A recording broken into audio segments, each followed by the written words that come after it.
Look at this nigga tucking in like he's about to take a nap. Now we're about to have a serious conversation. Bo, should we both get blankets? Should we match? You should. Bo always has a blanket. Right beside me. It's a little cozy session. This shit big as hell. Hang on. There we Look go. at that. Look hey, at welcome back us. to the professional minorities and shit. You know what I mean? Welcome what is back. this? Episode 8? Something like that. Something like that. Except it's not because the episode before this isn't even out yet. Because I've been going through a lot. But that's okay. Bo, how you doing? I'm great. I've been watching Christmas movies all day. Right, because you don't like Christmas. I don't like Christmas, but I love Christmas movies. Why? I don't like Christmas because it is a capitalistic nightmare. I love Christmas movies because I like feel-good things. Ask Bo what car she drives. Don't do that. Isn't it a Lexus? No, it is not. It is a white SUV. What kind of SUV? It's not an expensive one. It's definitely not a Mercedes. How much is your car note? That's none of your business. It's a lot of money. Bo, you know what else is a capitalistic nightmare though? It's not $1,000. Not quite. Papaya is also a capitalistic nightmare. Yeah, but I don't lie about it. I'm doing good. I'm great. You're sideways. Shit. I'm the best way. Okay. I'm not. I've already leaned over, and I'm anemic. If I get up right now, I'm not filming. So. Why is your camera quality so much worse? What happened? What happened? I was asleep in my room after praying about world peace and bettering ourselves. And I look up, someone just robbed me of my camera battery specifically. Just like a black woman not taking any accountability. I took accountability for sleeping after praying for world peace. But I won't be shamed for being a capitalist. I'm stimulating the economy. Fondling, some might say. Groping even. Yeah. Full on fingering. Like an American. Hey man, here's the thing. I won't be shamed for being a capitalist when I indulge in things I need in my everyday life. Okay? I need toilet paper to wipe my ass. I need a bidet to spray my ass. I need napkins to wipe my hands and wipe counters. I need washcloths to wash my body along with neck sponges because I have to scrub But do you need 50 facial facial products when you're doing your skin routine? Like 50 of them. And they all in plastic pretty much. No, I have a better question. I had a better question. Every time you pour a glass of water, do you have to go to the store to buy lemons?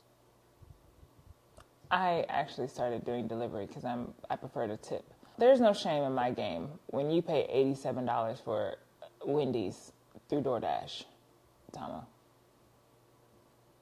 Oh, wait. Sorry, say it again. I wasn't listening. I don't listen when you talk. Oh, I know you don't listen. For that $87 for Wendy's through DoorDash. So I would shut the fuck up if that was me. It's like $28, so. For what? Mind you, a fry. For a large chicken sandwich meal? That's insane. Those are like $11. It is what it is. Full transparency, a nigga forgot what we were talking about today. I don't know why I talked to y'all by choice. Bo, do you remember what we're supposed to be talking about today? No. Right, No. Okay. I could make something up on the spot, though, if you like. I could think of a lot of topics. I'll pass. World peace. So what we were... No. I was going to talk about plane crashes. What plane done crashed? Well, I just think plane crashes are interesting. Yeah, he just likes planes. So what we will be talking about, what we did discuss, the amount of racism that was discovered on Twitter/X. And they started doing... That's what I was going to say, yeah. The Twitter and the where the accounts were based and In the South Asia. South and East Asian, a lot of it was discovered. That a lot of the anti-black pages, even if the pages are like, as a black person, majority of them were discovered to be of South and East Asian origin. I get that racism exists. It's going to exist forever because that's just a human flaw. What did black people do to Indians? Why are y'all in India hating us? What did the blacks do to East Asia? You would have thought we invaded them or something. You would have thought that we like, you know, did something strange to him. I could call one of my Indian friends and ask. Because I've been wondering the same question for a long Please time. do. Like, Please do. why the fuck is it, I understand good old fashioned American racism, just that Red, white, and blue. core principle, founding father, blue eyed, blonde haired Aryan. It's cultural. You know what I mean? It's a cultural thing. But when I get DMs and they're basically impersonating these racist white people, just saying the worst shit that they can think of. And I go to their account and it's like, you're a college student in Bangladesh. Why? What do you want? What the fuck do you care about black people in America? I'm going to take a stab at it. And I am going to say that this hate thing is much like a lot of other hate. Portuguese hated us. Of course, the Europeans. Lots of people have hated us. Greeks, Italians. And a lot of that is largely due to like historical, like trade and labor. But there were a lot of like pre-colonization, there were a lot of African tribes in India, which doesn't surprise me because there were a lot of dark people west and southern Asia. So it's probably a really complicated history, but it's also coupled with the fact that everybody hates us because we're the low hanging fruit, and it is a good way to gain your proximity to Europeanness through hating us. So it's a bunch of stuff personally. So I looked up and I wanted to be sure because I had a list or an idea of what countries were in East Asia. China, South Korea, Japan, Taiwan, Mongolia, Hong Kong, North Korea, Macau, Singapore, Indonesia, the Philippines, and Laos. The amount of Asian erasure that white people are allowed to do in those individuals' countries in their face, and then perpetrated in American Hollywood, and then perpetrated when they gentrify a block. Like a lot of towns and cities have like Chinatowns, Asian town. A lot of places here in America, right? White people are able to come out with their own bubble tea. White people are able to come out with their own version of some type of soup, some type of Asian cuisine.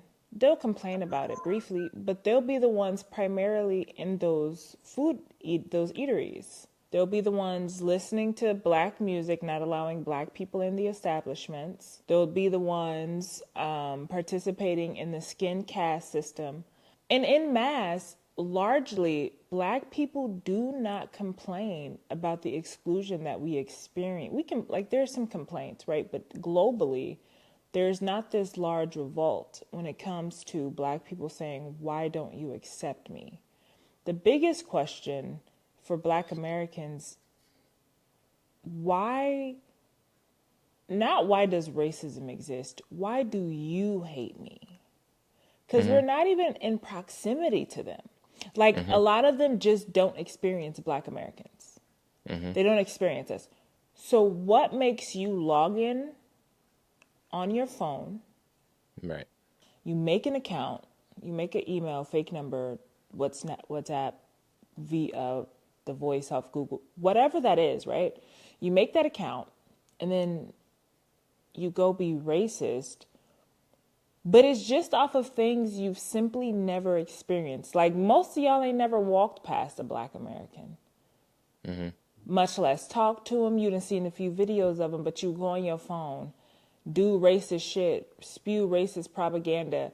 But the people that's actively colonizing your places, being tourists, making it more expensive where you live, pricing you out of your own market, you don't make accounts about them. Again, racism is fine. It's not. Yeah, no. Stand on that. Racism isn't fine, but we know that racism exists, right? And so it's normal to have proximity-based crimes and racism with people that you see all the time. It doesn't make sense to wake up and hate a group of people you've never even smelled. To be fair, we smell very good. We do smell very good. But these accounts are just like, Bonquisha black bitch, da da da. You've never even met a Banquisha. That was my spam. We don't got to talk about it. Okay. It's just my free time. I knew I seen that username somewhere, You know? and you have to change the handle. Yeah, it's why do you hate people that you don't deal with on in your life? They're not around you. They're not the one cutting you off in traffic. They're not the one taking the last, can of spaghettios in the supermarket. Like you don't have to deal with them. They're not we are not inconveniencing you in your actual real life. So why the fuck do you invest time? Why do you spend money on an internet bill to reach around the world? To people that don't even know you. I get why white people do it. I got to see them fucking people every day. Yeah, I get well, that's what I'm saying. That racism makes sense. Everyday proximity racism Does makes it? sense. I mean, it don't make sense like intrinsically, but like it makes sense, right? Because they see us, so Yeah. they There's want no something group to of hate. people. Let me think about this. I don't think there's a group of people that I don't have to interact with in the real world that I hate. I don't think about them. I don't. Yeah, I don't. I've never just woke up and was like, I hate everybody from Bangladesh. Me. I've never. I don't like Australians. Mostly just because they're, they're like the version of the. I don't have to interact with them. I don't know if this can go on the podcast. I know. I won't speak on that, but I will say Cut this. it out. I will say this. What satisfaction is that, like, after you say something really racist towards Black Americans you never saw, and after you say something really racist and you rub your feet together and you say, that'll teach them, and then let's say you do move to America and you're fairly discriminated against, and then you look towards the Black community to be the community to fight for your injustices, because that happens a lot. I've been seeing, did y'all see the whole dialogue? I think her name was Madeline, and she was saying like how she doesn't really, she side-eyes white people when they're in Asian supermarkets or whatever. For the most part, Black people was like, no, we get it. But a lot of them were backing, like they were like, oh, I'm not fighting this fight, but we get it. We understand the sentiment. Some Asian people were like, well, I just find it strange that Black people aren't, standing up and they're not as loud. About what? Why the fuck would we be in a fight that you're having with white people? About white people coming into H Mart? About white people saying that they should be allowed to be anywhere.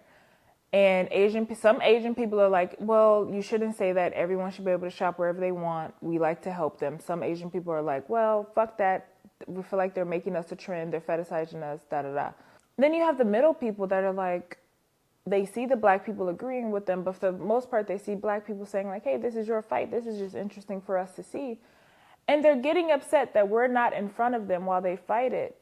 It can't be the same group of people that wanted to end affirmative action. When other people are like, especially like this subject coming up, the thought that Asians would be like, why are y'all not? There's so many instances I can recall of my own discrimination against them. They don't want me in there. You were in the hood selling hair. What? So we just got to mind our business.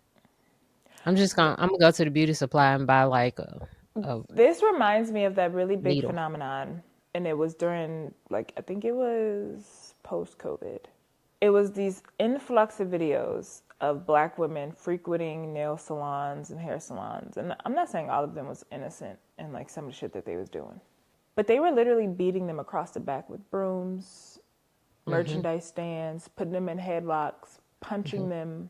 Even as a store owner, you have insurance because you're not supposed to handle patrons in that capacity. Even like big stores like Target, Walmart, the low security people have so much that they can do.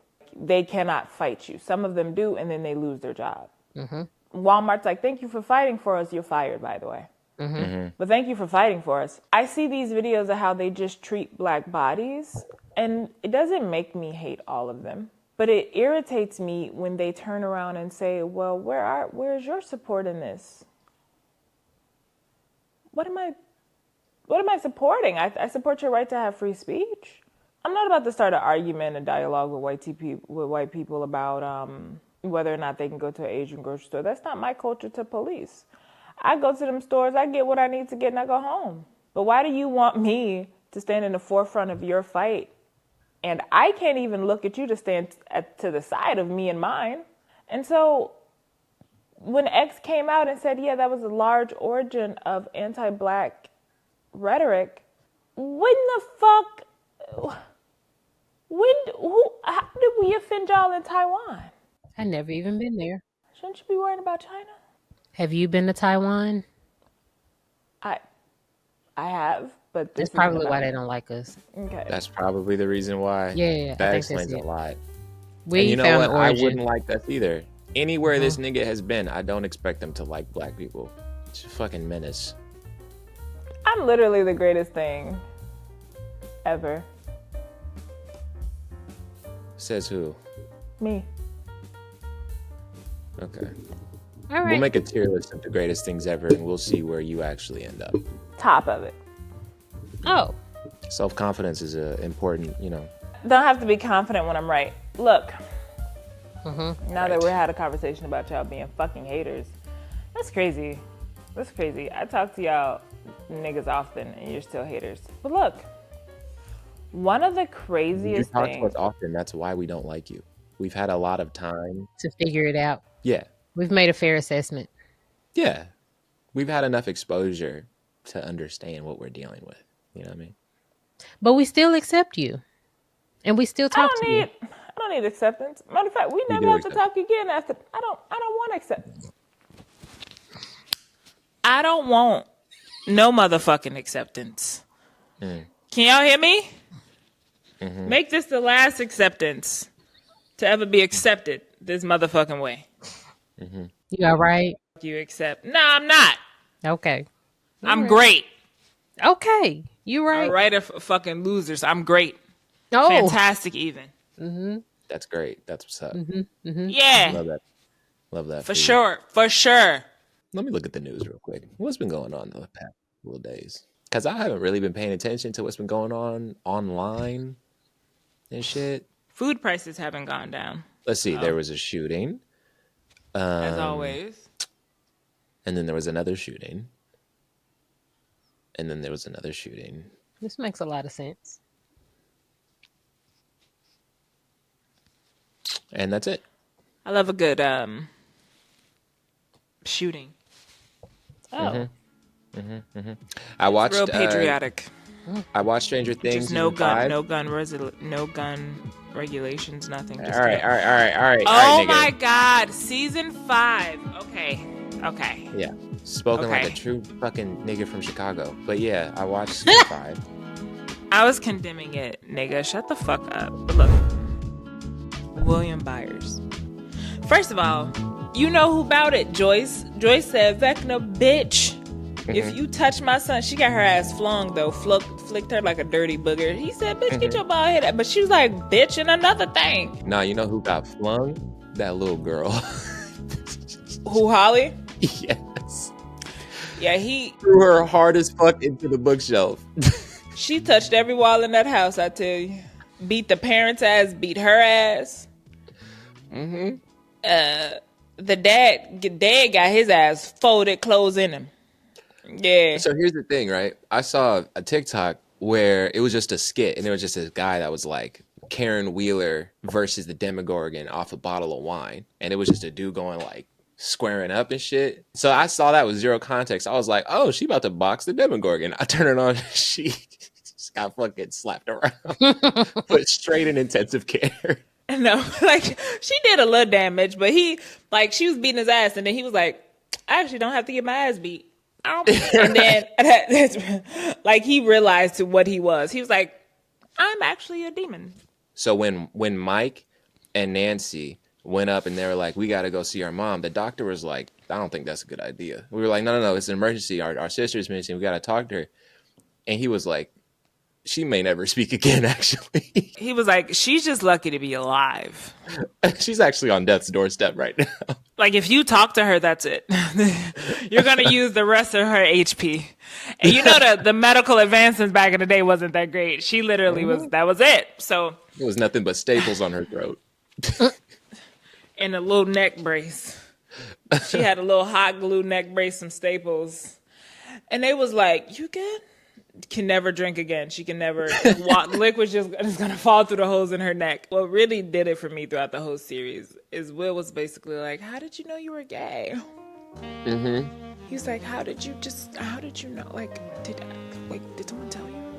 Like, he was asking her, he was like, how did you know you want to eat pussy? Mm-hmm. He was like, because I might just want to suck a little dick. Mm-hmm. And she was like, I just felt it. And he was like, I felt it too. Remember that scene when he turned? Yeah. When he was fainting. It was so dramatic. That was the funniest fucking episode in season 4. In the car, right? It was in the car. Yes. He turned away. And Mike is just oblivious. And Will is over there having an out-of-body experience. He's having a gay awakening. He's like, I love this nigga. And Mike is just like, I love the color blue. I love the color blue. Blue is my color. And William is like, I would die for this nigga, right? This is my baby daddy. And Mike is just sitting there like, me and my friend, my non-gay friend. Mm-hmm. My very straight homie. My very homophobic straight friend, William from the Upside Down. And Will, it's just like, this is the love of my life, my husband, my future, my everything. I wake up for you. And so throughout this whole episode, Will is like, yeah, I knew I was gay. And Will was making me so much. I know he couldn't help it, but every time this nigga went into a seizure when one of them things was near, I would get so mad. Get up. No, I was starting to get tired of it too. It's this slow turn that he does to his mom where he's like, they're here. It's like, we know already. We can tell. I noticed when you peed that they were here. Can you go sit in the corner so I don't have to carry your big ass? The least you can do is fall somewhere fucking convenient. That would piss me off, right? I'm trying to fight these monsters. I'm here sweating, out of breath, right? And he's twitching on the ground. He's like, and I'm like out of breath. Like, I'm like, okay, this demon's here. You notice in season 1 he would have an episode passed out, and then Joyce or Hopper would just pick him up with one hand, throw him over the shoulder, they run away. But in this season, they're like dragging his heavy ass. They're like tapping him. They're like, you can't get up. I appreciate how hard they're going this season. It feels like it's moving, right? Yeah. But it's also just, there's a lot of aggression in this season. Like, Dustin got his ass beat the teeth out that nigga. Oh my God. I mean, I thought they were going to kill him. I thought they were about to have a gay moment when he was like, yeah, you want to do it? Because, for some reason, a lot of aggression in like teen boys is like homoerotic fantasies. When I would think about kids who got beat up by like groups of other boys in like small town America, usually that kid ended up dying. It's the first episode. There's no way they're going to kill him, but damn, they beat his ass. What if they knocked him unconscious? He went to the Upside Down with Max. Like, hey, bitch, how we get here? I was not expecting to see Max again. She looked so ethro. She was like here, like, like great. And then she was like, I'm actually trapped. And I was like, ooh, imagine you're about to break free and the song turn off. And then he has to rewind. Bitch, I'm trapped because the tape player swap our places. My God. Like, and then his haircut. I forgot his name. He's Lucas? a black boy. Lucas, yes. I was going to talk about his hair. His haircut? It's not real hair. But here's the thing. Ew. I know that's how they did it back in the day. But no, the first scene when Dustin was getting bullied and they like all walk up and he was like, you better stop before we beat your ass. Here's my thing. Had y'all beat his ass, Dustin wouldn't have got his ass beat later on. That's a lesson. And he would have been a part of the mission. He would have been a part of the mission. Y'all should have beat that boy and his friends. Y'all should have beat their ass real bad. Because then, also the poor snake. Yeah. He didn't kill he didn't kill Lizard. Hey, and that's Slither. completely Dustin's fault. He just left it there. He was like, haha, they're gonna I would kill it too. Get this shit out of my face. He walked up to the tank and was like, "You ready to go on a little trip?" And just left the nigga in his locker to fend for itself. The trip was actually like death forever. And what I didn't understand is, right, granted, he wants to remember the Hellfire Club because of Eddie, but wasn't Eddie like a super senior? Yes. Like, we have to hang the shirt up. He was like, yeah, he was like the person that helped y'all a little bit, but also he should have graduated. It's giving gang warfare. It's giving gang warfare. And when he ripped the shirt and he was like, change it, because don't nobody want to see this. Like, he was a stripper off a movie and just got like fucked on and thrown outside like a whore. Not like a whore. Like a whore. And then walked around with his chest out for the rest of the day at school. That's what I'm saying. I would have bullied him too. Put a shirt on. Or just go get it reprinted. You can just make a new one. You don't have to wear that one specific. Just put a regular shirt on for today. I mean, I ain't gonna lie to you. Dustin was throwing them bitches for a little bit in the cemetery. Dustin wasn't no hoe. Oh yeah. He wasn't no hoe. He pulled out the liquid paint thinner. He should have had the pocket fent. That's what he should have had. He should have had that pocket fent. Would have solved his whole problem. That's been no more problems. That's what you put in the locker, right? With a little, firecracker or something real small. So you open the door, poof. Just a cloud of fentanyl right in your face. Everyone's having a seizure on the floor. Everyone's ODing. Yeah. It'll teach them or kill them. But either way, there's a lesson in that, right? But I want to get back to my theory. Because 11 discovered 8. Yeah. Right? I wonder if 8 really some smoke, because they had her in that whole room with all them speakers. Shit, 11 was like, that's Vecna. Yeah. Nah, baby, that's 8. I never thought it was Vecna. But here's the thing. What? Because when Vecna had a BBL this season, why his ass was so big? Vecna had a fat ass this season. He was off some steroids for sure. And when he put them spikes through that man's face. Oh my! I don't listen. This is what I don't understand. If it's a lot of chaos going on, I'm playing dead. At some point, you got to read the room. Because like 2 minutes ago, 30 of my homies were still alive. Like, why are we? Well, I guess time to reload and keep shooting. I'm leaving. No, listen, not just leaving. I'm literally going to just fall somewhere because they're not beating on the dead bodies. I'm just going to pee in that spot, cut myself a little bit, bleed, and I'm just going to lay right there. And then Vecna, did you see when Vecna threw the Humvee because it was in the way of Will? That would have landed on you. You would have been playing dead. Like, yeah, you don't know. No, but I would have played dead somewhere like inconspicuous.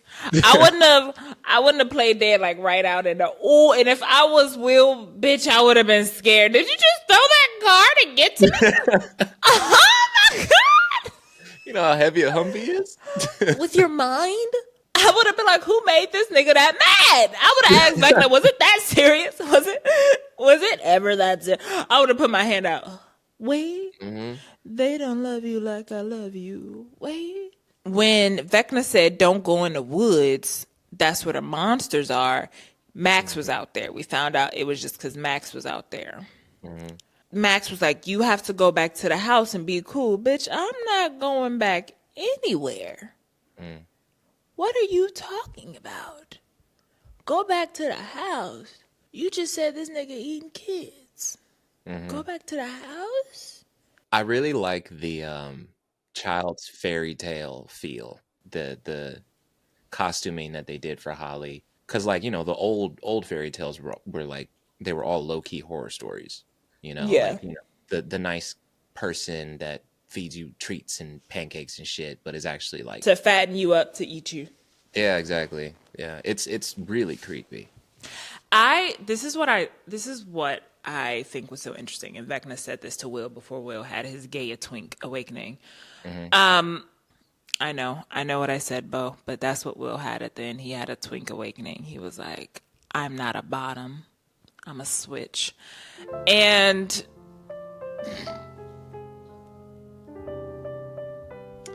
All right.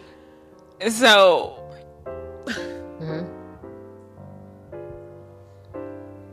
That's exactly what he said too. that's what he said. That's what he said. He was like, he like blinked into the camera. He was like, I don't have to bottom forever. And you know the stupid part? Every time Mike and 11 are they be sitting in front of the sunset talking about when this is all over, we can be together. And just around the corner, it'd be Will just shaking. And this is my theory. This is my theory. I think that when William was in there originally, I think his fairy tale life was with Mike. And I think Vecna saw that. And Vecna told him, I can give you that life. I can give you that life. I can give you that life and so many more lives like it if you help me. This is what I think about what I think Will and Vecna are working together. Listen. I think Will and Vecna are not only working together, I think that Will and Vecna conspired to kill everyone outside of one. Vecna wants the kids to overthrow the world, right? You have enough vessels in the world. Children influence children. He can get into like media and fame. He can really influence the world. I think that William wants to kill everyone around Mike. Max is gone. Lucas is mentally challenged with that. Lucas is not operating as his full self. He always has guilt over Max. Max's brother is gone. So when Max comes back, she will be incomplete anyway, physically and mentally. Then you have Dustin, right? Dustin is a social reject. Eddie's gone. Eddie's gone. Dustin's going through a lot psychologically. Then you look at Mike's family. Holly's gone. Both his parents are fucked. Nancy's struggling with her ability to be a big sister and protect her family.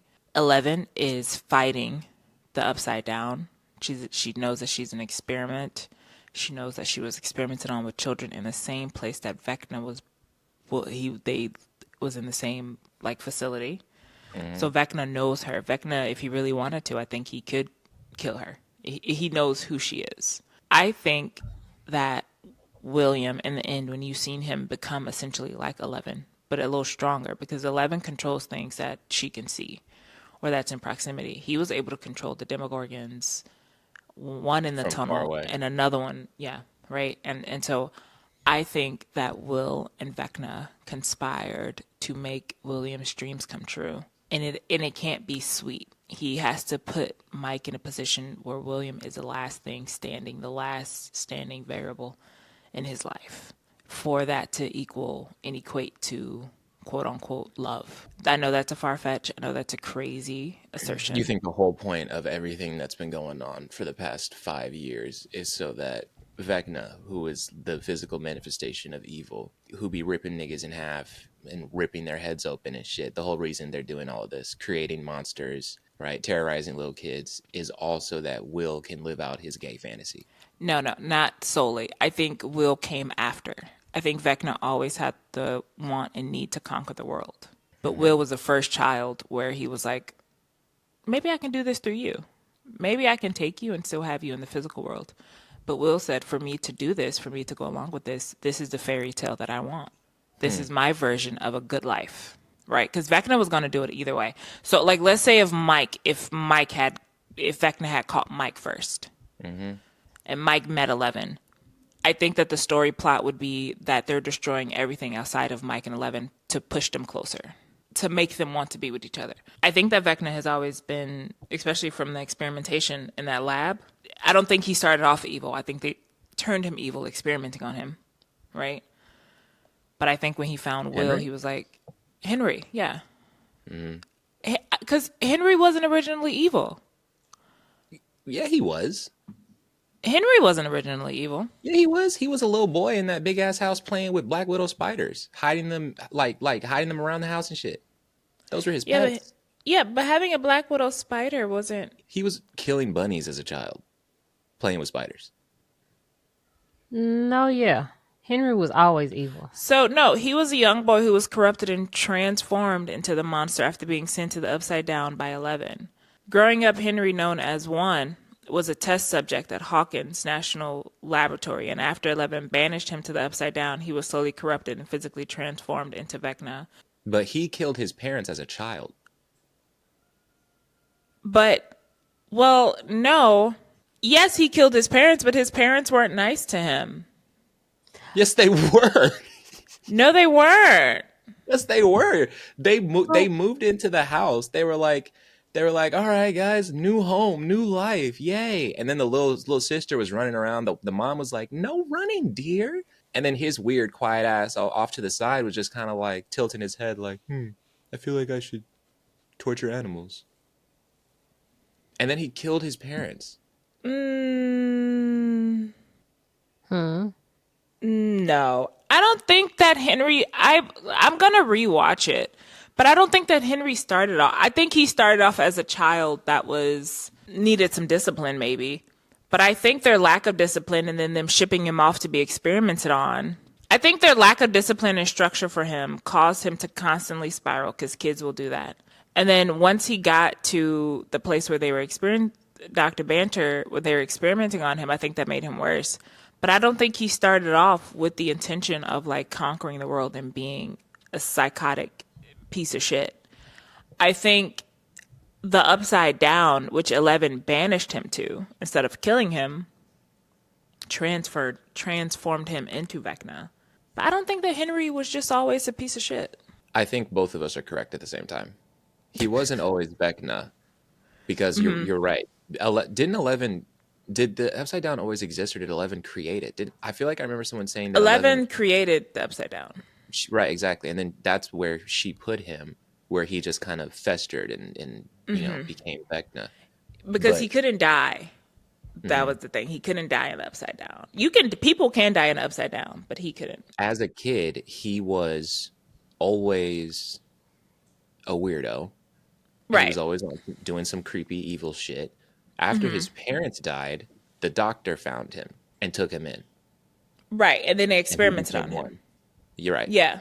And I also think like the experimentations made him worse. So by time 11 banished him, he said, how fucking dare you?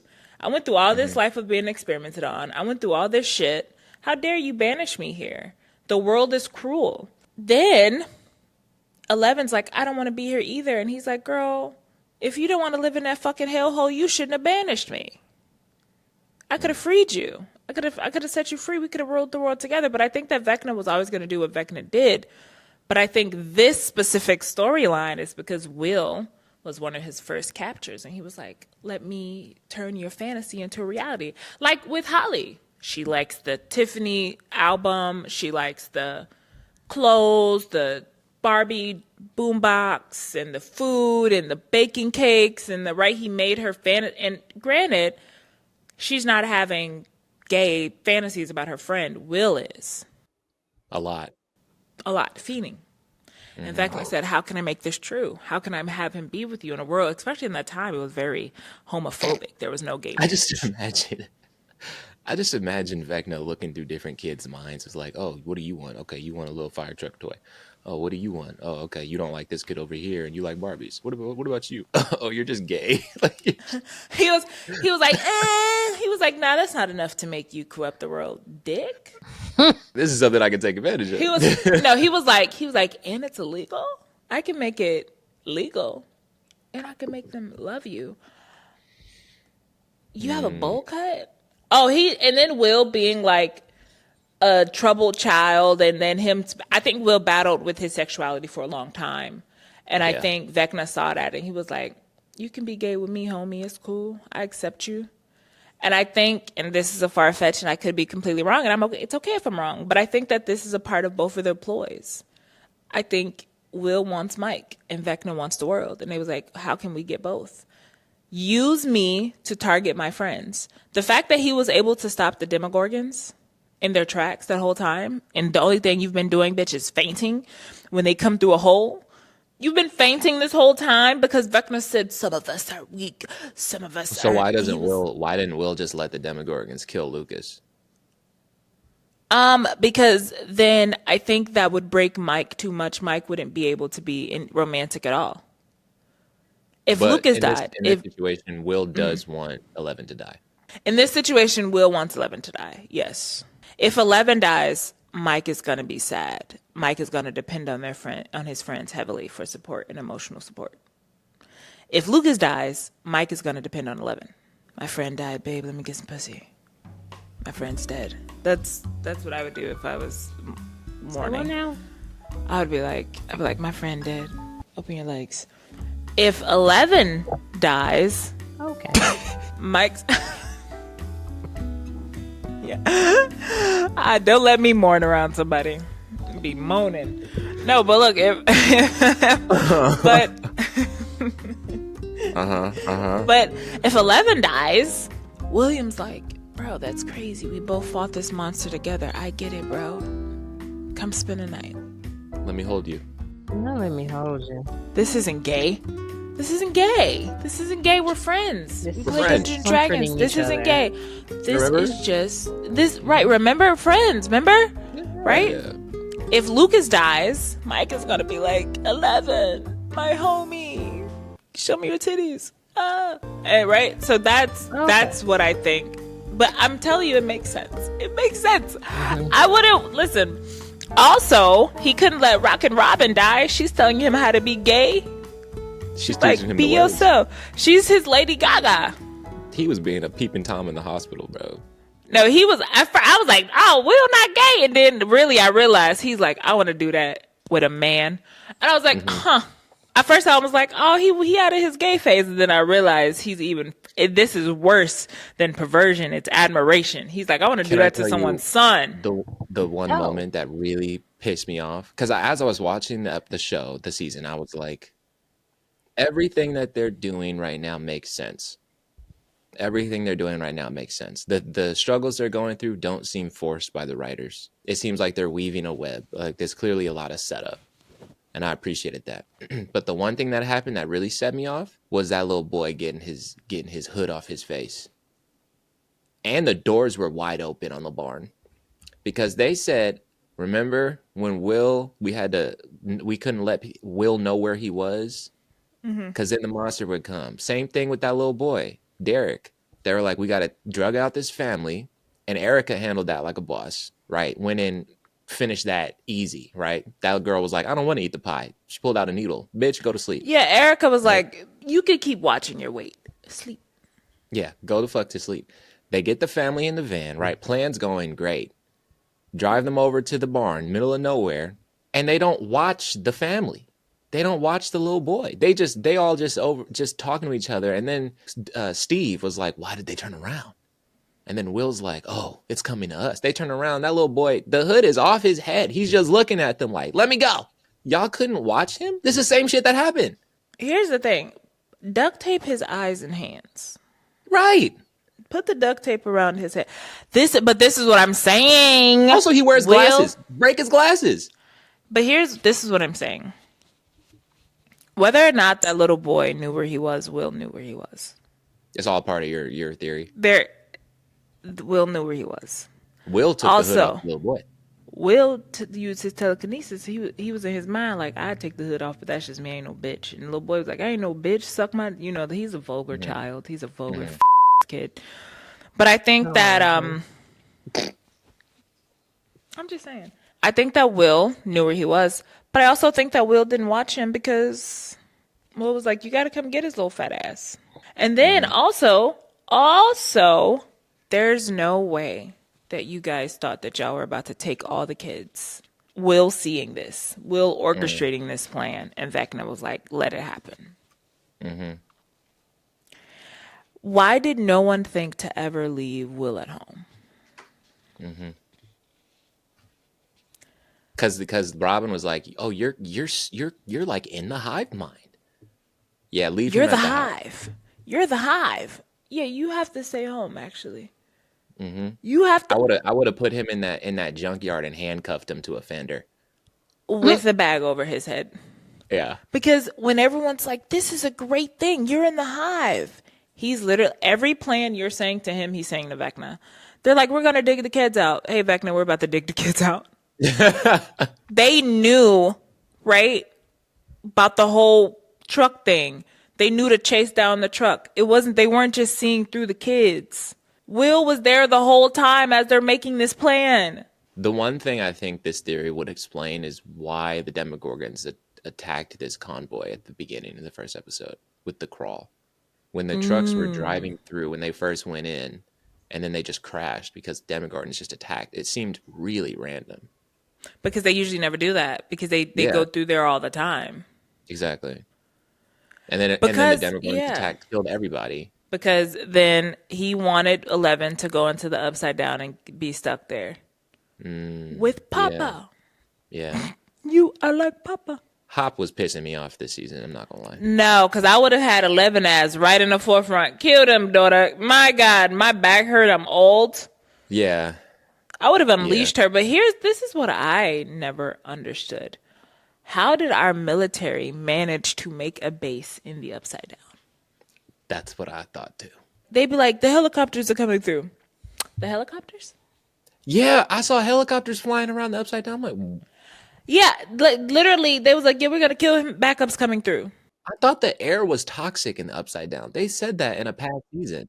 The air, not just that, but literally, when one of the scenes flashed, where Bo is just like, y'all need to shut the fuck up. But when one of the scenes flashed, and it flashed red, and you saw all the pollution in the air, I'm like, y'all breathing that in? Do you remember in the last season, season 4, somebody said all these little tentacles on the ground, they're all connected to each other. If you step on one, everyone gonna know where you at. Not only that, so one, those are everywhere. Somehow you were able to build a whole base. Not only that, but 2, where are the bats? Yeah. Where are them flying monkeys at? But here's the thing. This feeds my theory. Will wants all of this to happen. Will wants all of this to happen. He likes all of this. It allows them to keep going on adventures as friends. Remember how they're building up the plot there. You see the development of the relationship. You see the character. Imagine if Will didn't have any of this happen. The only thing they keep doing is going to school. No late nights. No camping. No making plans. No doing recon work. None of that. Just going to school. They wouldn't strengthen their relationship as fast. This is a perfect fucking relationship builder. You think this is kind of like Will being spiteful because of that argument in the 3rd season that he had with Mike? Because in the beginning of that season, when he really started his relationship with 11, Will was just like, I just want to keep playing D&D with you guys. And then they were teasing him. And then they got in an argument. Yeah, Will was like, we can't play board D&D, but we can go on a campaign in real life. That's the campaign. Imagine knowing your friend has access to the hive shit this whole time. The world spins for him randomly as he's in the woods. He's not by Holly. He's not by her. Remember, he said he was only able to see Derek because he walked by him. He wasn't by Holly when when the world started spinning for him, and she was on that little turnstile thing, right? So how is his powers turning on and off for distance when he wanted to? They said the reason why it happened for Holly is because the Demogorgon passed by in the Upside Down.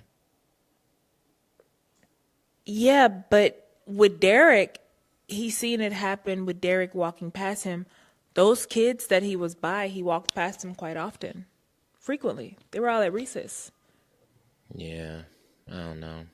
I'm telling y'all, this is a gay. But somebody should have stocked Derek in his fucking mouth. I would have beat Derek's ass. And then this whole time, we thinking like, oh, if they get Derek, they can stop the plan. This nigga got 12 kids lined up. I said, my God. Anyway, sorry, This Bo. is stress. Sorry, Bo. We're stressed out. You should watch this, Bo, with us, though. Oh, Yeah, okay. watch Gayer Things, season 5. It would have been nice to know this before the conversation.